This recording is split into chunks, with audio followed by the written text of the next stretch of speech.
Greg, welcome back to the podcast. Great to be here. It's good to be here, and what a time of year. It's the holiday season. Yes, sir. We're in between Thanksgiving and Christmas by the time this podcast launches, and so lots of time at home, and which means, lots of opportunity to be entertained, and we all have devices and whatever people choose for entertainment, whether it's through your phone, an iPad, TV, computer, whatever. We have ample opportunities for entertainment. And I know we've had some we've had some folks ask us like, hey, how do you navigate through that? There's a lot to navigate through because is it fair to say that not all of it's going to help you in the right direction?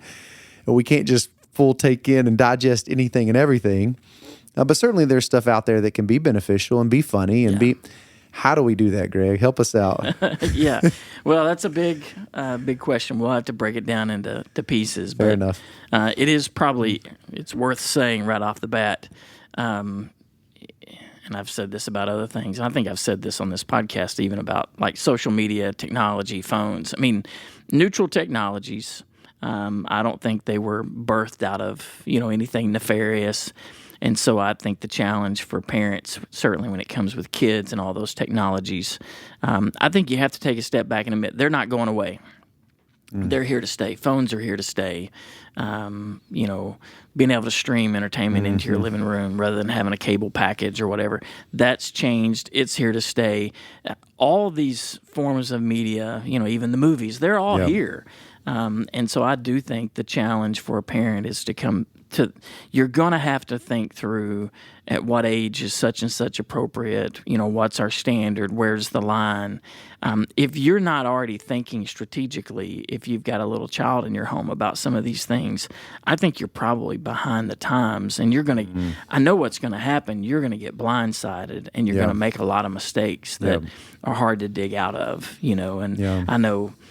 Comparatively, I remember, growing up in the 70s and the 80s when everybody started getting those big satellite dishes. And again, maybe I'm the only one old enough to remember this, but people started buying literally a satellite dish as big as this table that we're doing the podcast on, and you could put it in your backyard and you stream in all these channels. And it was unfettered. I mean, there was pornography, there was rated R, X, it was all over the place. And I think most parents didn't really know. And so I could go over to a buddy's house and there was no telling what they had on their TV. My parents still had, a little antenna and we were getting 4, 7, and 11. That was it. And they were completely caught off guard and there was no regulation. And, I think to some degree, some of these medias are like that too. And so the challenge for a parent is you better be proactive rather than reactive. Well, that's what I'm sitting here thinking. You described that. We're 40 years down the road, give or take a few, right? And now that same access that came in the form of this table is now in the size of a device that fits in your pocket.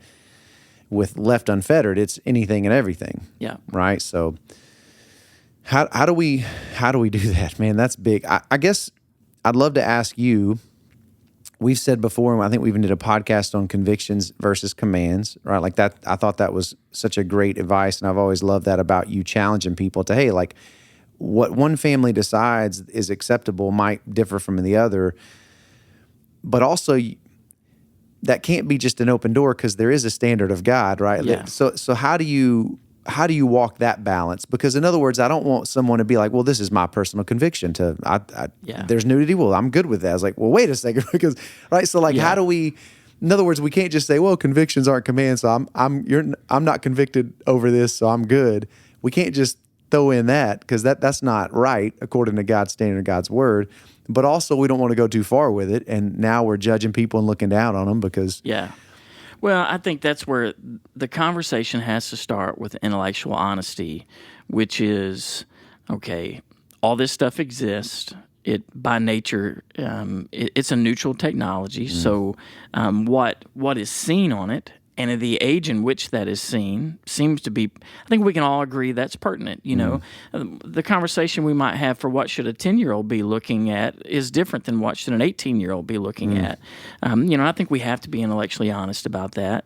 But I also think, I believe there's a there's a change in 10 to 18, because when someone gets to age 18, if mom and daddy are micromanaging every decision they make, then you haven't prepared them for the real world.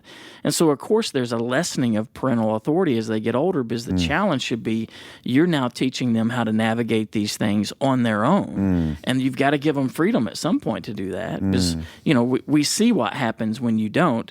Sooner or later, they get away from mama and daddy and they go to college or they go and they don't know how to navigate, or they make really poor decisions, or so I think the goal has got to be to introduce some sort of paradigm and thinking to your children and help them mature in it so that they can do that on their own later on. And I hear you saying that you want to have a space where they have, now what age is that? Maybe that differs from child and family and dynamics. There's a lot of factors, but I hear you saying big picture, if I'm waiting until they graduate and walk out the door, there seems to be, I hear you saying there's, and I think I'm on the where we're seeing some of this now. Our two oldest are 14 and 12.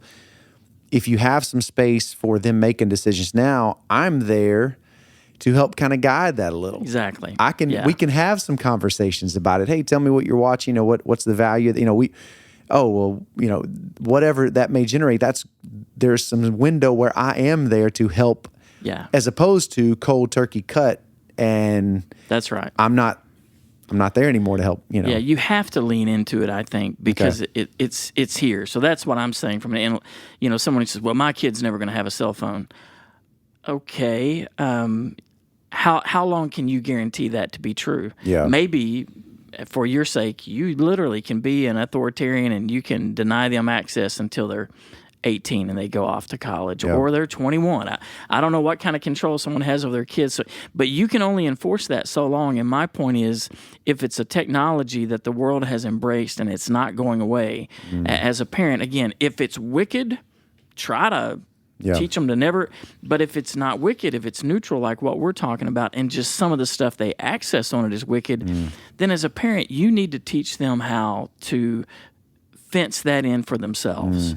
And like you're saying, I think it starts with what's permissible, what's totally off limits. Yeah. You need to come up with a way of teaching your kids how to make decisions when it comes to media. And again, I want to always say, as we've already kind of said, hey, different families get to have different standards. Now, obviously, we should be able to agree on some things just being totally out of bounds based upon what God's Word says. I feel like we all know that when we see it. I mean, obviously, I think nudity is going to be one of those things that should be a draw a line in the sand as a parent. I think even excessive profanity, certainly for children of certain ages, should be a line you draw in the sand. I mean, even for me as an adult, there's a point to where a movie, I can tolerate some language, but there's a point reached where I feel dirty. Yeah. And you know what? If it makes you feel dirty, turn it off. And you certainly shouldn't be letting your 12-year-old watch it. Something really interesting happened to me, and because I do feel that a lot of I pay attention to my own life, the lives of other people. We tend to, what's that old fancy word that I always can't say, compartmentalize, or however you pronounce that. You said that right. Okay, well, good. Well, what happened to me was growing up in college, you just go watch a movie. You don't, you just watch it. You just take in entertainment. It's kind of a free for all. I mean, you kind of know there's a standard of, like, nudity would be an easy one. Like, okay, like I know that's off bounds, God's standard, like that. But other than that, it's kind of like whatever. We started having children, and about 10 years goes by where I literally only watch like kids movies. Now, not all kids movies are great, but in fairness, that was back of the it was kind of a cool time of kids movies, 2010 to 2016. There was like a nice little stretch there. Pixar were going great. Oh, it was a great stretch. Yeah. And my point is, they hadn't got confused what a man and a woman was yet? No, we were that hadn't entered the scene, at least not on the nationwide scale yet, and an entertainment scale. So I do remember a few words from college. One of them was desensitized. And I didn't realize until we got back into you go through these years of watching just kids movies. And then I'm like, oh, let's watch, Brooke and I hey, let's go watch a fun movie for us, just us two. Like, whoa, wait a second. And it was really fascinating to step back into so I get these years of being kind of removed from it. And then I realized, oh, wait, because that's when you don't know when you're desensitized. you're so ingrained in it, it's all normal to you. So you can't even fathom or recognize or connect. Like you can, this is how I describe it.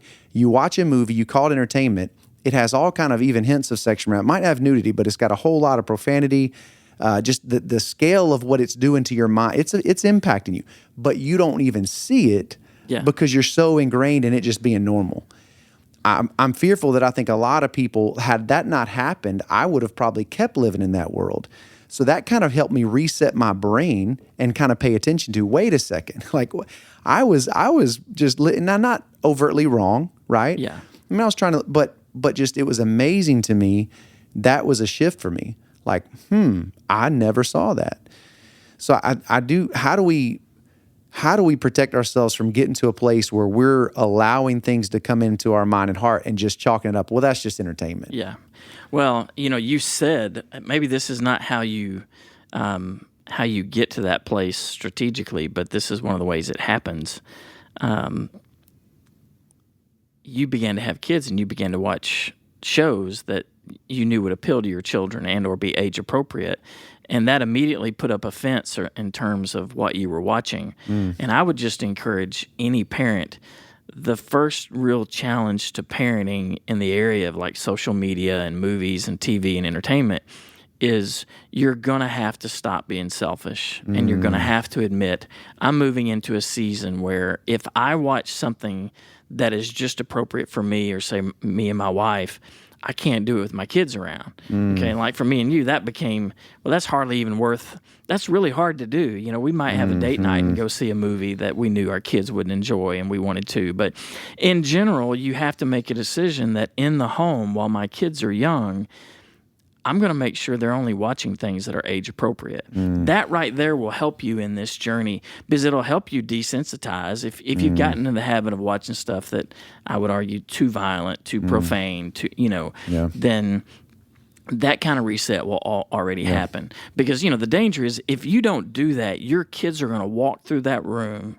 Even if you think, well, they're not paying attention, they're off doing this, they're doing that, they're going to walk through that room and they're going to hear words, they're going to see things. It's there, and they're not going to know what to do with it in their little minds, and they may or may not ask questions. Sometimes kids do, sometimes kids don't. Yeah. They may go off to school and drop the F-bomb as they heard it on TV, and and all kinds. You can't do that. You have to be proactive, and you have to put up barriers around what your kids can see. And I would argue then the next step in all that is you need, as you begin to walk this mindset as a parent, here's my challenge. And again, you can do this many different ways, and I'm not going to categorize what people should allow their kids to see or not. I'm not one cuss word or 10, I'm not saying that. But in my mind, a good godly parent is going to say, I want my children to grow up with a godly worldview. Okay, I want them to understand who God is and God-like principles and a Christian worldview, and God is the creator and sovereign, sure, but also we should love our neighbor, and there's just lots of values that come with a Christian worldview. I think we should decide we want to introduce them into that kind of worldview.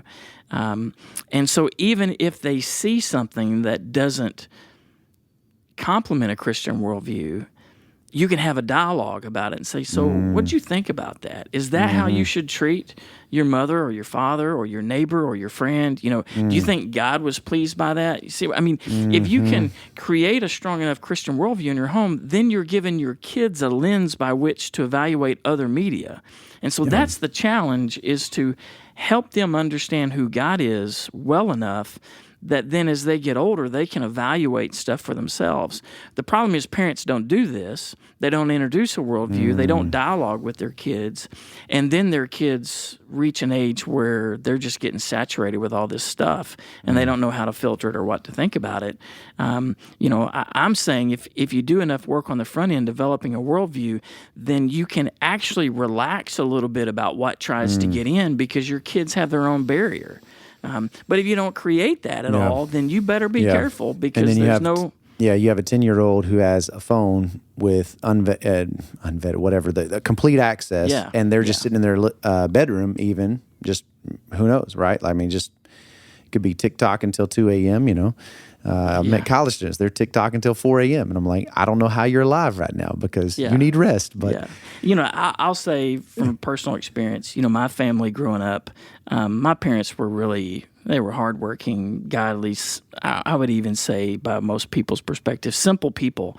Yeah. We didn't have a lot of entertainment or media in the house. We weren't the first to buy a computer, all this stuff. So there was not a lot of stuff bombarding me growing up. But I'll say this in that my parents that I'm aware of outside of the Bible never recommended a book to me. And my parents never said, hey, we're going to, let's go watch this movie, and had any, because it does this or it says this, or, they didn't do any of that. They didn't do that, and I'm not trying. I had wonderful parents. I was very sheltered and protected. But there were some things from a strategic standpoint that they didn't think through. And so as a young man, I just kind of started figuring out stuff that I liked and disliked on my own. And, what I resolved to do with my kids is I thought, well, I want them to have a biblical worldview, and I want them to be able to evaluate the things of the world as it tries to get into that mindset. I want them to be able to see it for themselves.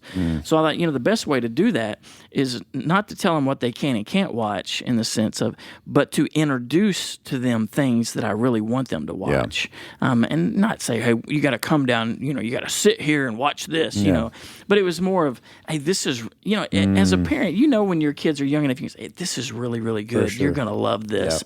And or, hey, we're going to go get some popcorn, and you make it fun. That's right.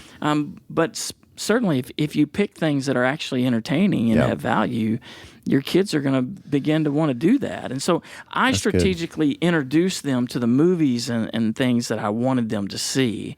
And I did the same thing with books. And, you and I have talked a lot. There's a lot of books I've recommended. I read all kinds of juvenile fiction because I wanted to be able to recommend stuff to my kids. Yes. And, in doing that, I think I would just encourage parents to do that. And again, maybe I'm backdooring it, but I'm afraid what a lot of parents do is for them, phones, social media, even movies, music, that's something that they say, well, why don't you go watch a movie? Yeah. That's how you get rid of your kids. Yeah.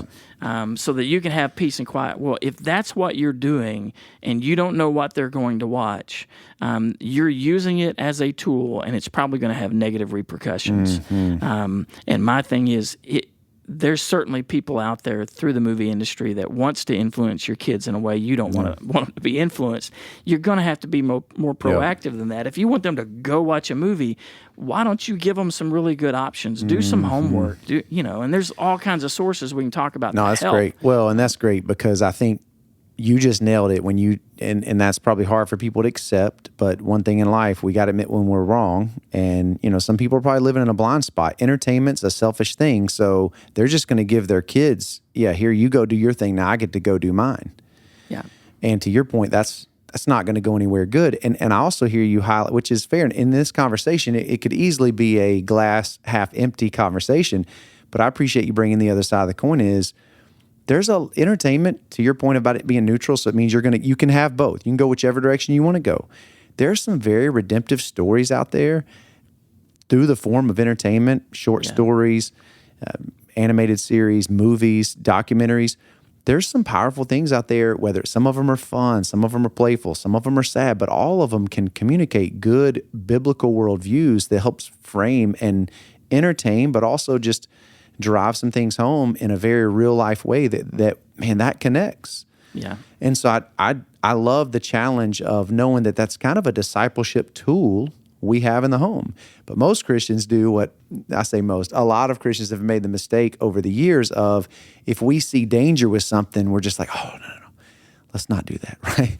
Let's not, sex. Oh, let's just call it all bad. Yeah, That's not exactly biblical. God called that good. So how about we be honest about it, and then let's be willing to utilize this as a discipleship tool. Because I hear you, man, I see the benefit of that. We've, I know you got to be cautious in this conversation because you don't want to start throwing out things you've watched, and then people are like, "How dare you watch that with your home?" Yeah. But I'll throw this one out. Lord of the Rings and The Hobbit. We've watched that.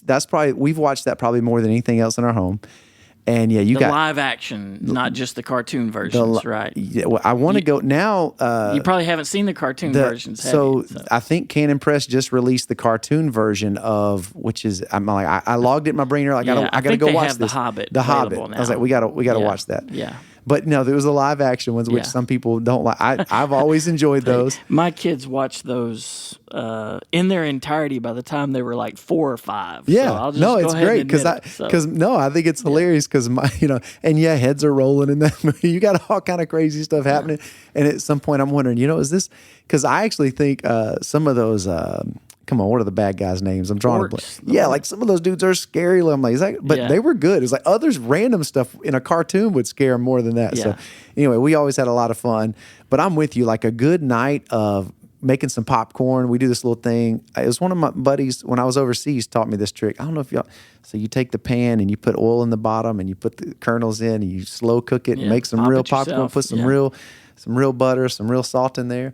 And it's fantastic, and the kids love it. Like that's fun, like that's good. And I'm with you, man. I think utilizing entertainment, it can't just be this scary thing out there.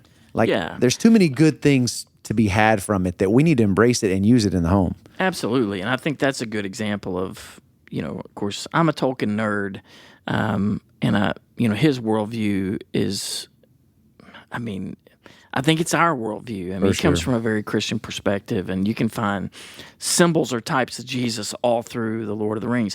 Is there violence? Yes. Are there scary things? Yes. Is there, you could say magic, fantastical creatures? Absolutely. But again, his goal was to reinforce the story of stories and how Jesus came to, N.D. Wilson says, God sent his son to kill the dragon and save the girl. That's a very biblical theme. That's what Jesus did for the church, and that's all through Lord of the Rings. And I think the challenge as a parent, if all you ever introduce your kids to, Adventures of Odyssey has its place, okay, but it is the safest, simplest, youngest version of entertainment, that you, if that's all you ever introduce, your kids aren't stupid. They're going to see better produced live action kind of things in someone else's home on the commercials, and they're going to know there's a world out there that I'm not getting to experience. And my thing is, hey, you don't have to introduce them to Freddy 12. For me, horror movies were always off limits because there's nothing redemptive in general about a horror movie. I just have a hard time going there. And I've told my kids recently, like when we just Halloween just recently, but it's like when there's an element of scary that. Okay, fine, like that's.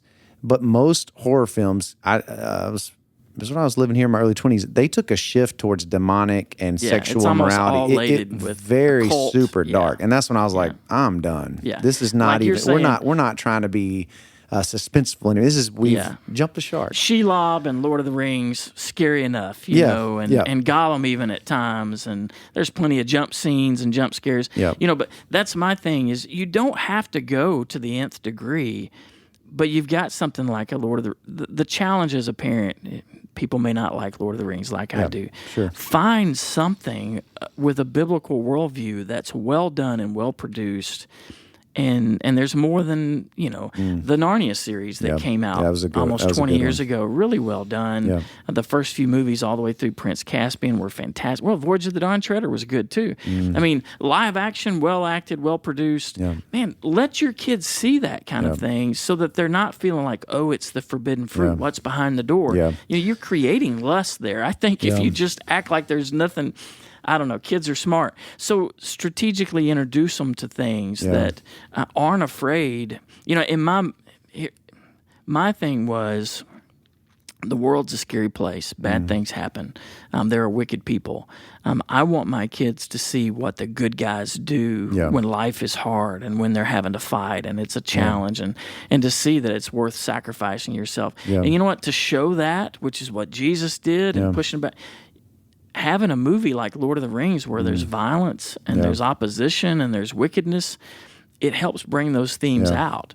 And it inspired, my little boys were running around with their swords all the time wanting to fight the bad guys. Well, you know what? If you want to fight bad guys, young men, fight bad guys. Our problem in our culture is people don't even know if they're men or not. So, I'm happy with the fact that my boys were ready to charge the bad guys with a sword in their hand. Did you ever have a moment when your kids were little where they really wanted to see something and you knew this is not going to be appropriate, or there's something that kind of ruined it, right? Like, how do you handle that? Because, and see, the reason I ask that is we're in a different world now from when your kids were 10. I mean, the game has changed, and I do feel like there's probably more of that now. Is that fair to say, that when you were parenting through those early stages, where now that, because I'm navigating through that right now, you'll have something that, kids are talking about, but it's like, how have you handled that?